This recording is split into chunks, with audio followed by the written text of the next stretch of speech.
Hello class, welcome to another Geogebra class. So in this class, we'll be looking at differentiation and integration and how to solve differentiation and integration questions on Geogebra. All right, so we'll start with integration. Now we know integral has a connection with the area under a curve, or basically that's the definition of integration, is the area under a given curve. Okay, so we are going to look at the two scenarios that usually happen when you plot the integral function. Either you're going to have integral between two curves, that's the area will be between two curves, or you're going to have the area between the curve and then the x-axis. Okay, so the area between two curves happens when you are given two curves and they want you to find the area between those two curves. And then you can also be given just one curve and asked to find the area under the curve, or the integral of that curve. So that one is used as the curve along with the x-axis. So the x-axis is considered as the second function, and then you use that to do the integration. And this is for definite integrals. Okay, that's for definite integrals. So let's take a function. So the function we're going to be using is x plus 2, then you open another bracket, x minus 1, and then squared.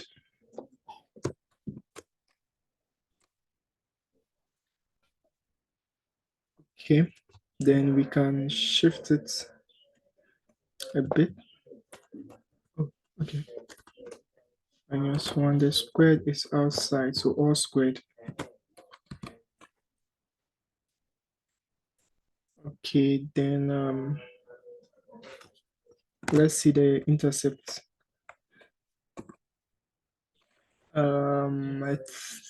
Okay, so let's bring it down rather. So let's do it minus 2. Okay. All right, so we have this curve over here. Now, we are going to be using just this region over here to explain a couple of things. Then we will move on from there. So the first thing I'm going to do is I'm going to zoom in nicely.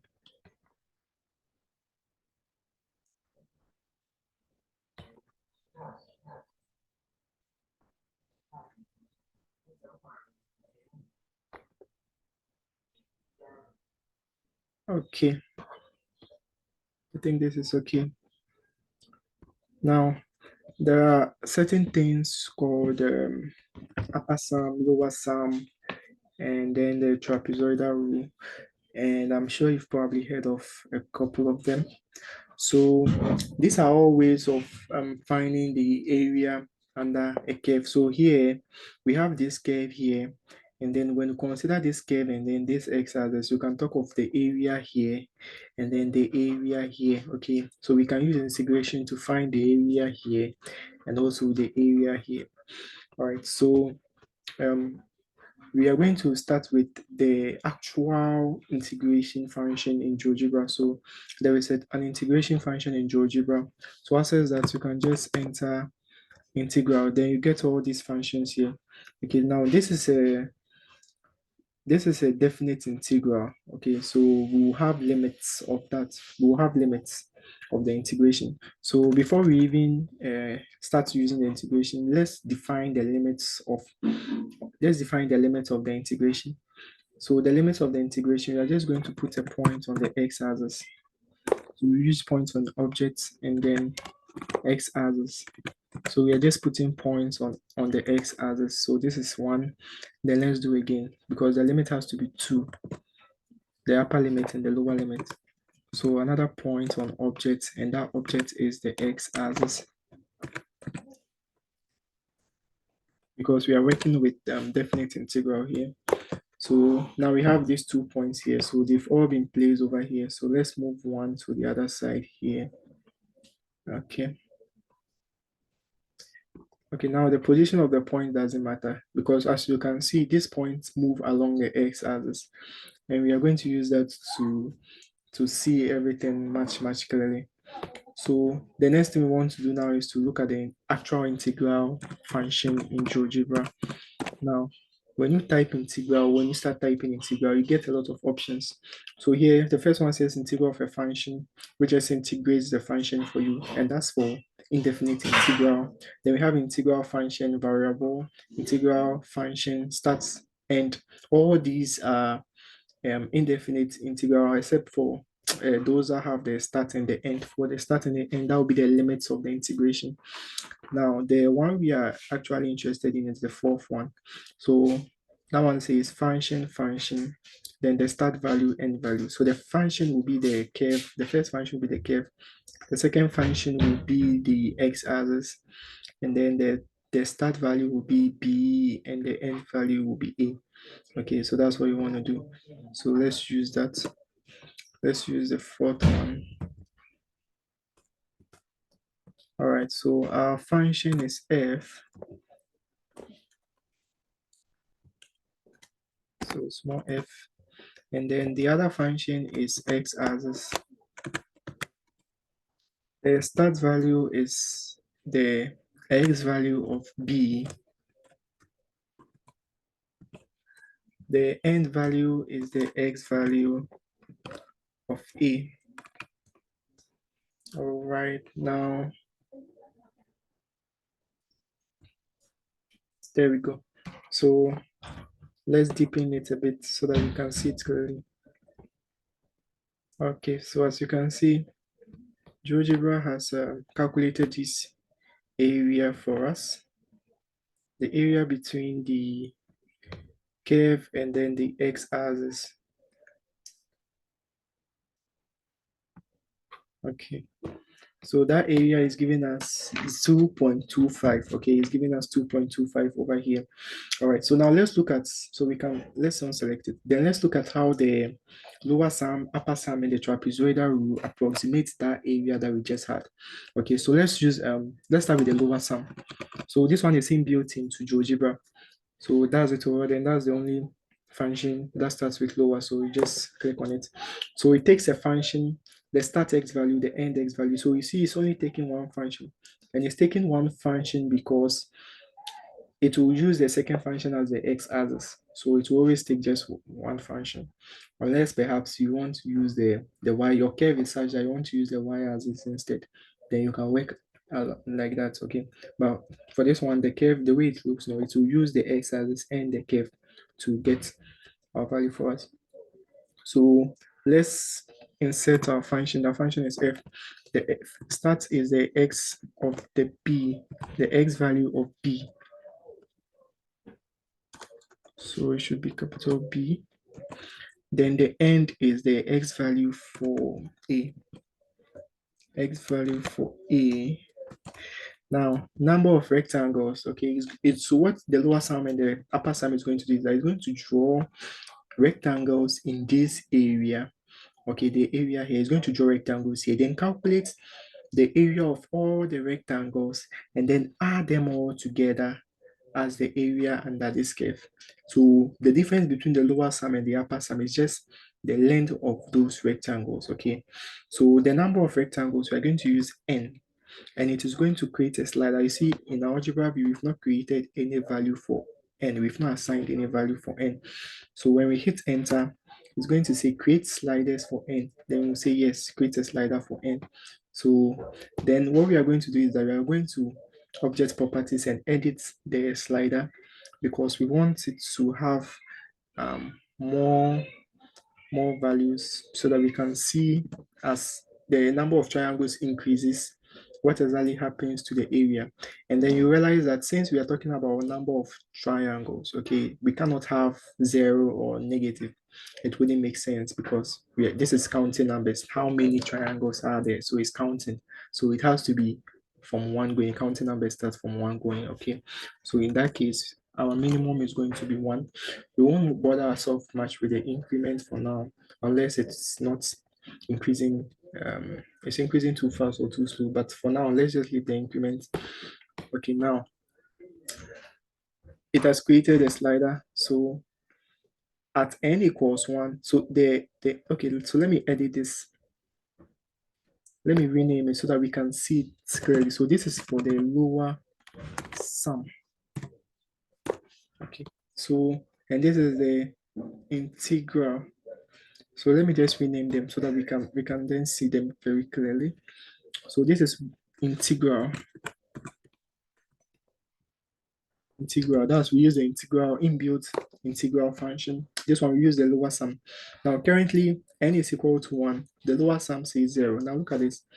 When I increase it, when I start increasing it, okay, so you see that the GeoGebra is drawing triangles, okay, equal triangles. Sorry. I've been using triangles. Okay, so it's actually rectangles, not triangles. As you can see here, it's rectangles, not triangles. Okay, so GeoGebra is drawing rectangles inside this area here, and then finding the area of all these rectangles and then summing them together, okay, to get the area here. So what makes this lower sum is that you realize that all these rectangles are inside the curve, okay, they don't extend outside the area, and as a result of that we get this. So let me increase the,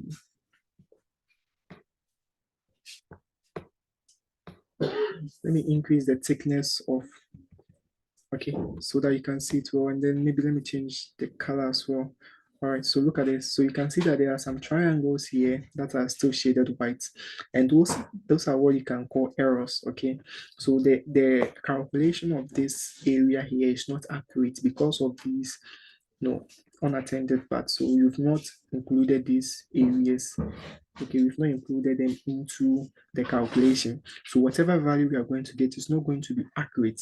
And at n equals 11, that's 11 rectangles, we have the area to be 1.94, but the actual area is 2.25. So you see, this one is less than this. It's not exactly the number. But look at this, as we increase the number of rectangles, as we increase the number of rectangles, you can see that the value of the lower sum, okay, the lower sum approximation is getting closer and closer and closer and closer and closer to the actual value of the integral, okay. And when you take n so large, the lower sum is going to be exactly or equal to the integral function. Okay, so when you take n to be very, very large, so at n equals 500, we get 2.24, but the actual area is 2.25. So you see it's very close. So when you increase n even larger, you see that it will finally reach 2.25. Okay. All right. So now let's look at the upper sum as well. Let's see the difference between the lower and the upper sum. So we'll use the upper sum as well, the upper sum inbuilt function, and the function is f. The start value is the same. We are going to use x of b because b comes first. Then the end value will be x of a, and then the number of rectangles will still use n. So now to see things clearly, let's remove this lower sum. All right, then we want to change the name of this as well to upper sum. So rename it to upper sum. All right, so let's bring that down. Okay, so at 1, this is what we have, but let's check maybe at, okay, this is okay. So now look at something here. You realize that the upper sum, okay, the triangles or the rectangles here are extending outside the boundaries of the curve. So that is the difference. The difference between the lower and the upper sum is that the lower sum, all the rectangles are inside the curve, okay, and that creates some spaces unattended and making the value that we are going to get lower than the actual value. But for the upper sum, the rectangles are extending outside the boundaries of the curve, and as a result, that means we are adding some values. You see these portions here, we are adding them, but they are not inside the curve. They are not part of the area under the curve. So the value we are going to get for the upper sum is always going to be greater than the actual integral sum, okay, the actual area under the curve. That's why currently we have 2.5 here, but the actual area is 2.24.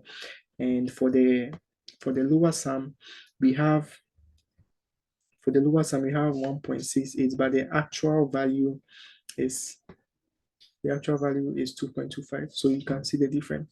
Now, as I move n more and more, as I increase the value of n, you see that the values, when you look at the algebra view, currently upper sum is at 2.26, which is very close to 2.25, but it is still greater than it.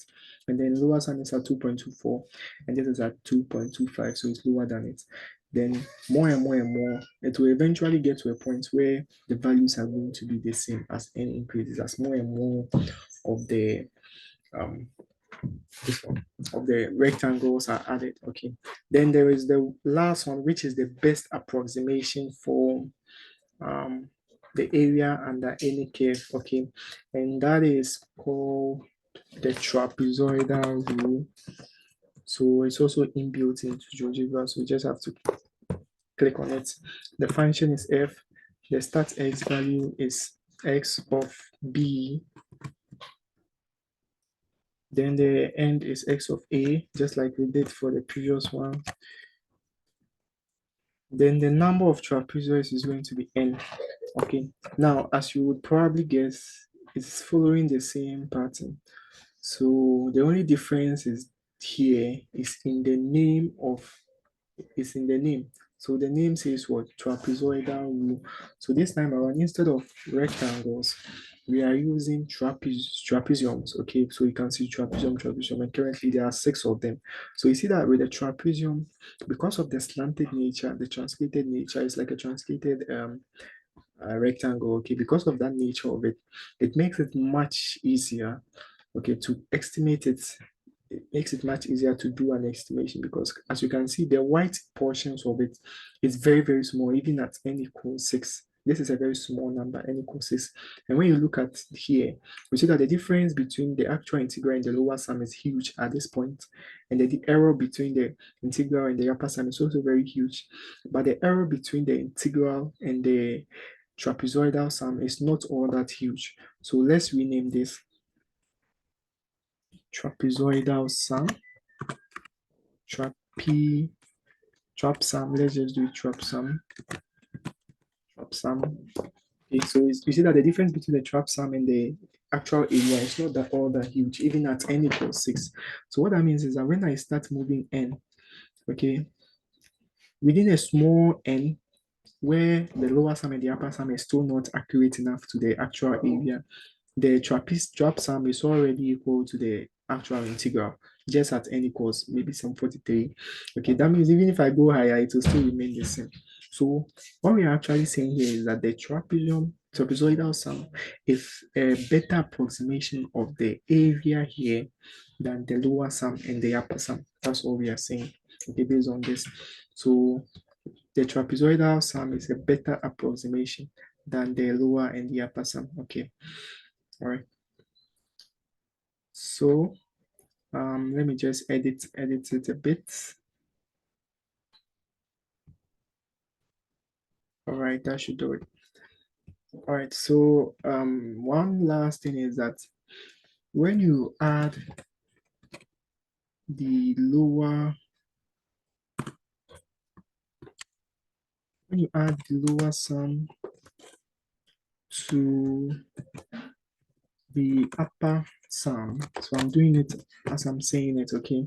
When you add the lower sum to the upper sum and you divide the results by 2, you divide the results by 2, you get a value which is equal to the trap sum. So look at the lower sum currently, the upper sum currently, and look at the trap sum. But when I add, so this A here is as a result of the addition of the lower and the upper sum divided by 2, and it is equal to the trap sum.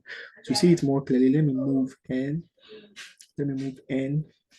Okay, you see that as the trap sum changes, so currently it's at 2.24. You see that A is also at 2.24. And then move further down. Okay, so let's move a little bit down. Okay, so currently it's at what? Okay, so currently the trap sum is at 0.17, but the sum of the two is currently at 1.7. But let's increase n a bit. So okay, So at n, as n gets to 1, at n equals 1, the lower sum is 0. And as a result of that, the trap sum will not be equal to the upper sum, or the summation of the upper sum divided by 2. Okay, so n has to be greater than 1. Okay. All right, so this is the this is trap sum and lower sum, upper sum. This is what it's all about. So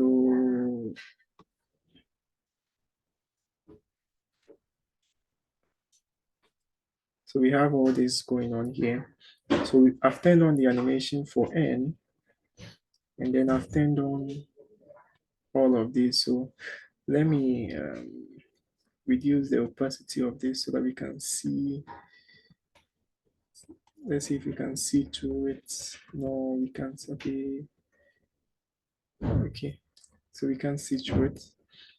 Okay, let me also, oh, I have to change it from green since the upper sum is green. So let's make it some, maybe black. No.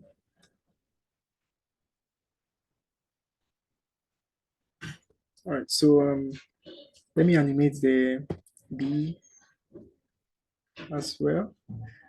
And let me animate A as well. And then we have this nice thing going on here. Okay.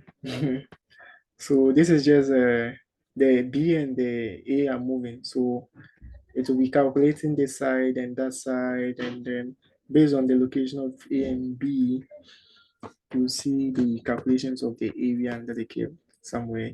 Calculations are going on here. All right. So we'll end this part and then we'll move on to another part of integration. So what all that you have here is just area, the curve, and then the x-axis. So let's look at area between two curves. Okay, when you don't have a when you don't have just one curve, but you have two, and then they intersect, how do you find the area between those two curves? So let me just create a new window here and do that. All right, so let's center our axis. All right, so to begin with, we are going to input our two functions there. So the first one is x squared plus 2x.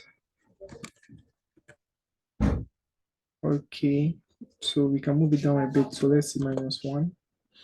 Okay, minus 2, 3, 4. All right, let's do minus 4. Then the next one, we just want minus x squared. And then let's do plus 2x again and let's see how it behaves. Okay, let's do minus 4. So x squared, then minus 2x. Okay, this is okay. All right, so we have these intersecting curves here. Okay, so I'm going to do something. I'm going to move the y-intercepts down a bit, and I will explain why. I want this curve to be below the x-axis. So let's do it minus 1. Okay, okay. Although it's below, it's still touching. So let's do it minus 2 rather. All right. So I want the area between these two curves to be under the x-axis so that I can use it to explain a couple of things. All right. So this is the area that we want. But before we can find the area, we have to find the limits. And to do so, we need to find the intersection of the two curves. So F and G. Okay, so these are the two intersections. Then we can use the inbuilt integral function. So we won't be using the lower sum and the upper sum. We use the fourth one. That's a definite integral. The first function is f. The second function is g. The start is the x value of a. The end is the x value of b. All right, so the area has been calculated for us as it's currently -7.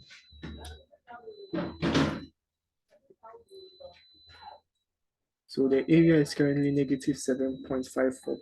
Now, what I'm about to explain is the fact that area cannot be negative because area is a square of a unit, okay, square units.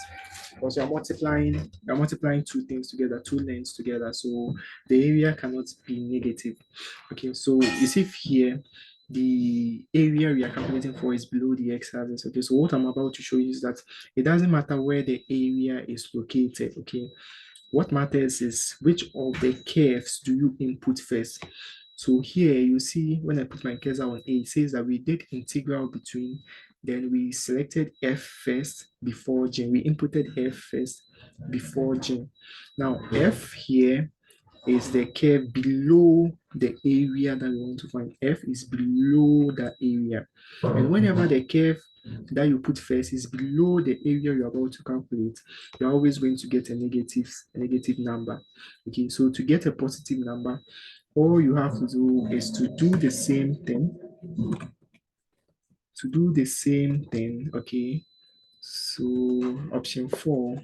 Then this time around, put the curve that is on top. So this is the area. The curve that passes on top is the G. So the G comes first, then the F, then the start X value is the X of A, then the end is the X of B, and then this time around, you see that the area is the same, the value of the area is the same, but just that now this is positive. And now this is considered as the area because area cannot be negative. So you say the area is negative 7.54. That's an error. Okay. The area cannot be negative. So then this is the area. So you have to put the curve at the top should come first before the curve at the bottom. And this can be further emphasized with another example. So let's hide these things here. Let's add two more examples under that for you to see it clearly. Okay, so this time around, let's see if we can get a curve maybe above the x-axis or in between, something like let's use this and see 4x squared. 4x squared, I think that's okay. And then the second curve, we want negative 4x squared. Okay, so we have to shift one a bit. So let me see, minus plus 3. So plus 3. Okay, so we get an intersection somewhere at the top. Now let me see if I can zoom to fit. No, no. All right, so instead of zoom to fit, let me just adjust the axis for a better view. Okay, that looks okay. So the same thing, we are going to find the intersection using the intersect tool of the two curves. So now it is H and P. So these are the two intersections. Then, so here you see that for the first example, the area here was below the x-axis. Now this area is above the x-axis. The area we are interested in is above the x-axis. So let's see. So first, okay, let's bring our function here. So yeah, this one. Then I'm going to input the one at the top first. Okay, the function at the top, and the function at the top is P based on the color is P. So P comes first. So that's the function at the top. Then the function at the bottom is H. So H comes after. And then the start is X of X value of the C, of the point C. Then the end value is the S value of the other points D. And the area, as you can see, is positive. The area is positive. So I wanted to, okay, I have to go to move, and then I'll be able to change the opacity of the color. Okay. So you see that here, the area is positive straight away, right? Because I put the curve at the top first before the curve at the down. Okay, so by doing it this way, the area is always going to be positive, regardless of the position of the position of the area. So here the area is at the top and we have positive value. So we can also bring back the one at the bottom, which is this one. You see that here the area is below, but it is still positive because we brought the curve at the top first before the one at the bottom. Okay, so when you do it this way, area is always going to be positive. So as a try, you can find two functions. Okay, find two functions whose area, the x-axis passes through the area you are interested in. Okay, so portion of it is up here and portion is below the x-axis. Okay, so find two curves that look like that, that will form that kind of area, and then calculate the area. So bring the curve at the top first, and then the curve at the bottom next, and then check the value and see whether you are getting positive or negative. All right, so let's move on to differentiation. Okay, this is what we do for integration. Let's move on to differentiation. So let me just bring up okay, let me do a new window instead. Okay, this is okay. All right, so let's center our graphic sheet. All right, now for differentiation, what we want to do is I want to show or try and show the things that we learned, or the things that we already know about differentiation, which is that when you differentiate a constant, we know you're going to get zero. When you differentiate a line, you know you get a constant. When you differentiate a quadratic, you get a line. Then when you differentiate cubic, you will get quadratic in that order. Okay, we want to show some of these just to get the flow and the understanding of how it goes on the graphics view. So let's start with the line. Okay, so let's input a line inside. So like 4x plus 2, that's the line we'll use. All right, so we have this line over here, 4x plus 2. Now we want to find the derivative of the line. So let's use the inbuilt slope function. The line is f. So we have this here. So the gradient or the slope of this line is giving us a over here, which is a equals 4. Now the next thing we want to do is to create a point. Now this point will take the x values of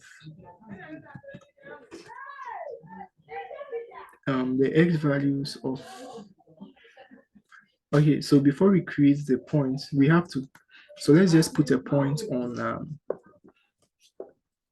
the line. So a point on the line, let's just say use the point on object, and then the line is f. So we put a point on the line first.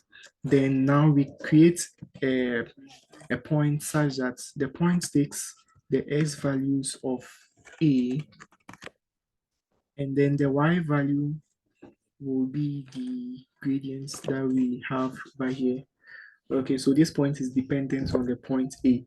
The reason why we are doing that is because we want it to show us how how the slope behaves. Okay, so it's like what this B that we have created here, what it's going to do is that it's going to plot the graph of the derivative.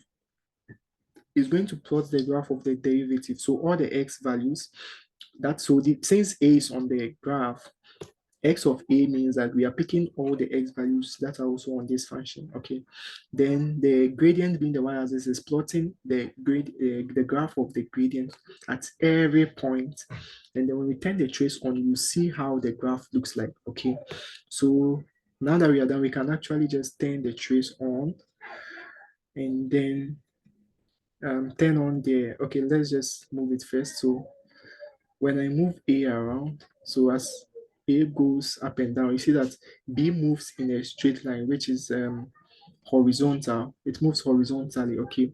And the reason why it's moving horizontally is because the derivative is at 4.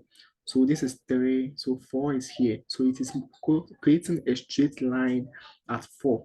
So when you plot all the derivative of the graph, when you plot the graph of the derivative, the x values along with this, you are going to get a straight line.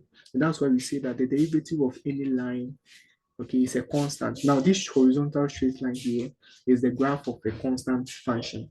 And that's a y equals 4. That's a constant function, y equals 4. Okay, so that's what we mean when we say that the derivative of a line is always a constant.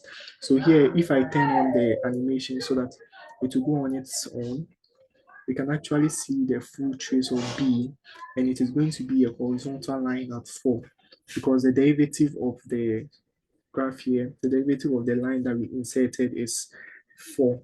So when we plot the graph of that derivative, we're going to get this straight line passing through 4 at the y-axis. All right, so let's move on to, so let me turn the trace off, the animation off. Let me turn the animation off as well.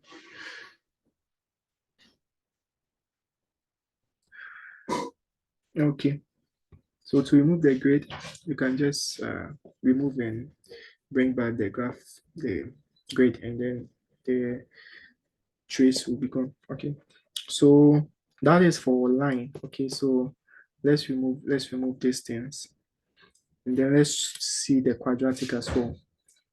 So for quadratic, I'm going to use this function 4x squared minus 7.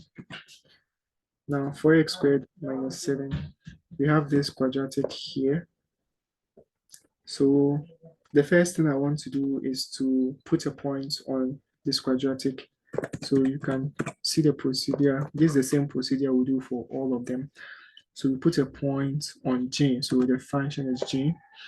Then we'll create a tangent at that point. So for line, you can't create a tangent on a line because it will be equal to that line.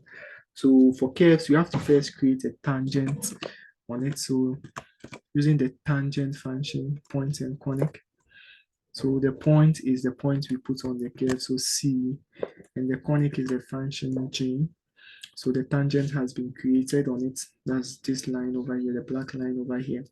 Then after you are done with that, we can now find the slope of the tangent, which will give us the gradient of the curve at that point C. And currently it is 10.49.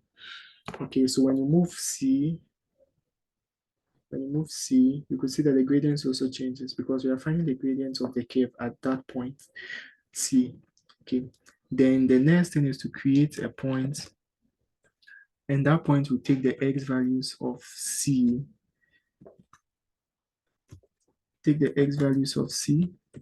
and the gradient. So the gradient is B.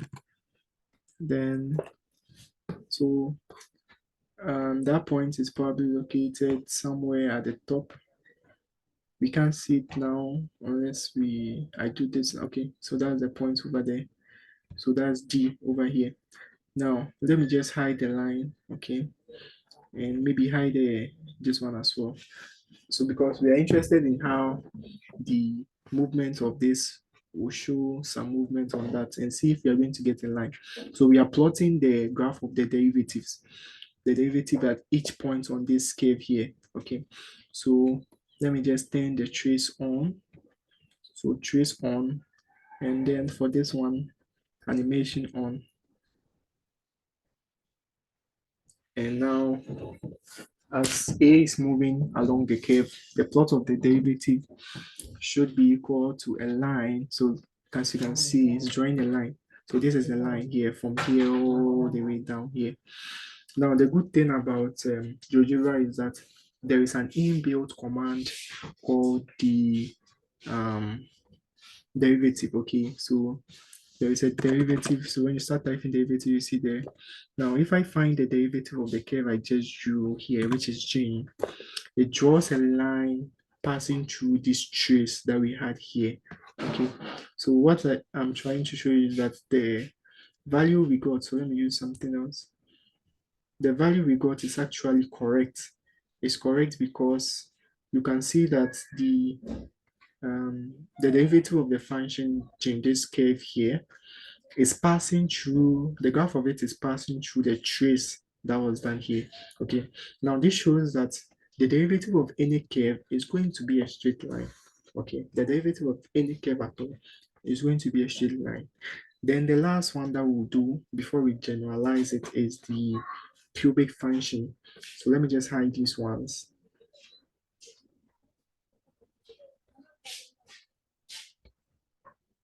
Okay, so another way to remove the trace is to move the graphics view around, shake it a bit, and then the trace is gone. All right, so the cubic function, we're going to use 2x cubed plus 3x squared minus 4x minus 1. Okay, so we have this cubic function here. So a little adjustment, but it's not really necessary. So let me just adjust it a little bit. Let me adjust.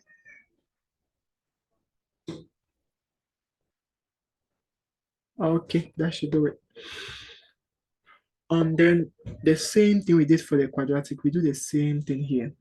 First, we put a point on the graph, that's point on P, point on the curve. Then we find a tangent at that point. So the point is E and the conic is P. Then after putting the tangents there, we now create a point which will trace the movement of E. So it will take the x values of that point E, and then it will take the gradient. Okay, so that is what we did not do.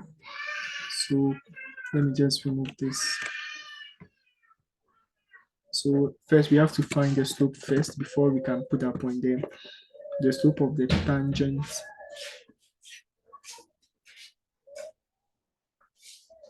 the slope of I.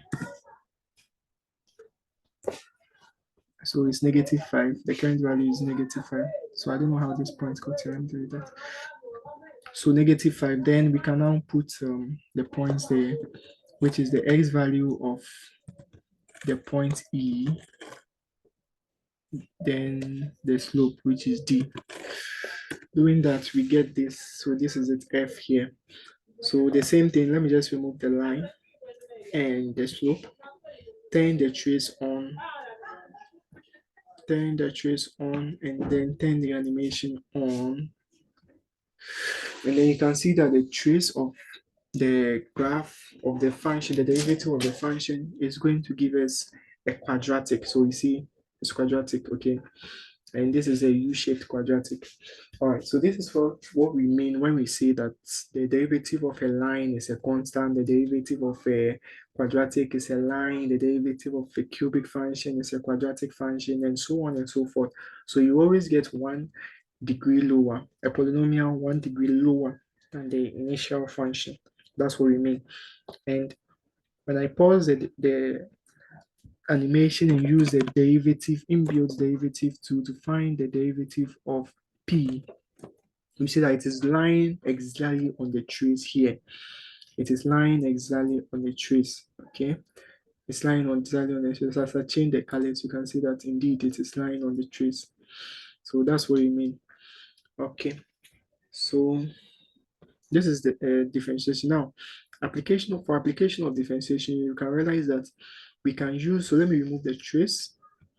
Okay, we can use this to determine all the other things we can do for applications of differentiation. We can talk of the extremums, the um, interval of increase and decrease. So this is the main function, okay, the P here, okay, this function is the main function.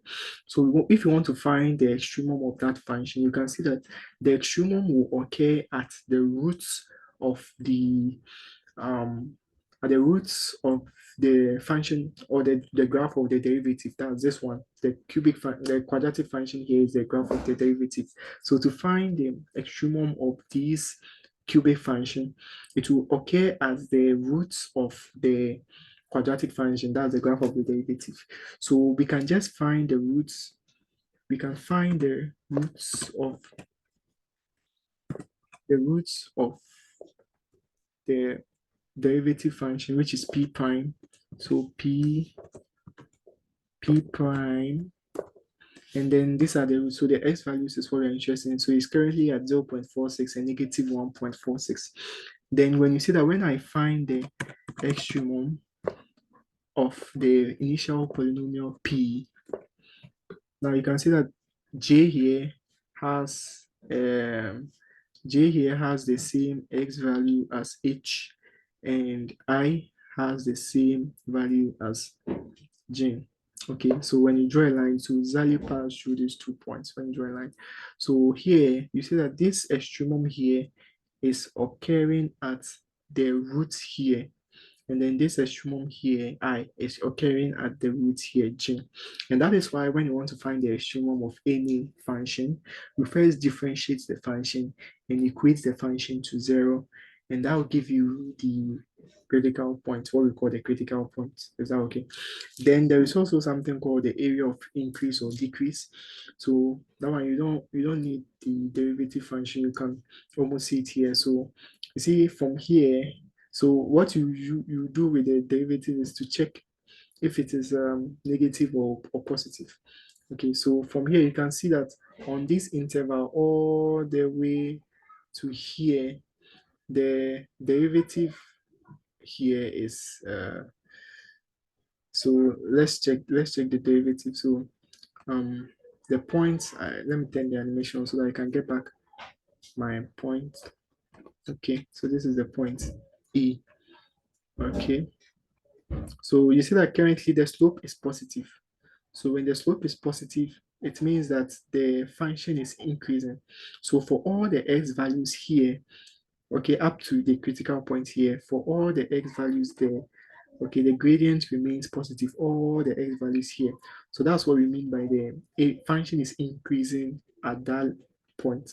So from all this side down to infinity, or up to the critical point I, the function is increasing. Now, immediately I move from I downwards, you see the gradient changes to negative, okay? And that means the function is decreasing. So it decreases all the way to the other critical point here. Then immediately you cross that critical point, it becomes positive again. So it's increasing.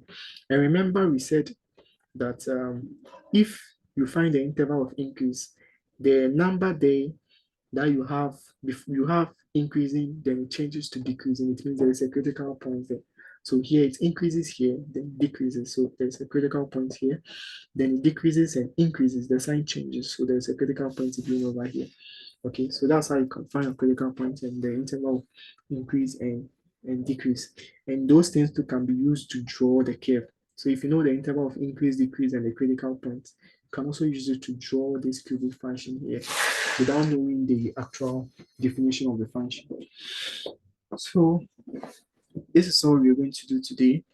And we will do another video where we will solve practical questions on this differentiation and integration, real world problem questions. Okay, so for now, we'll just end the presentation here or this class here. And then in another video, we'll solve questions, a lot of questions or some questions on differentiation and integration and its application. Okay, so thank you very much.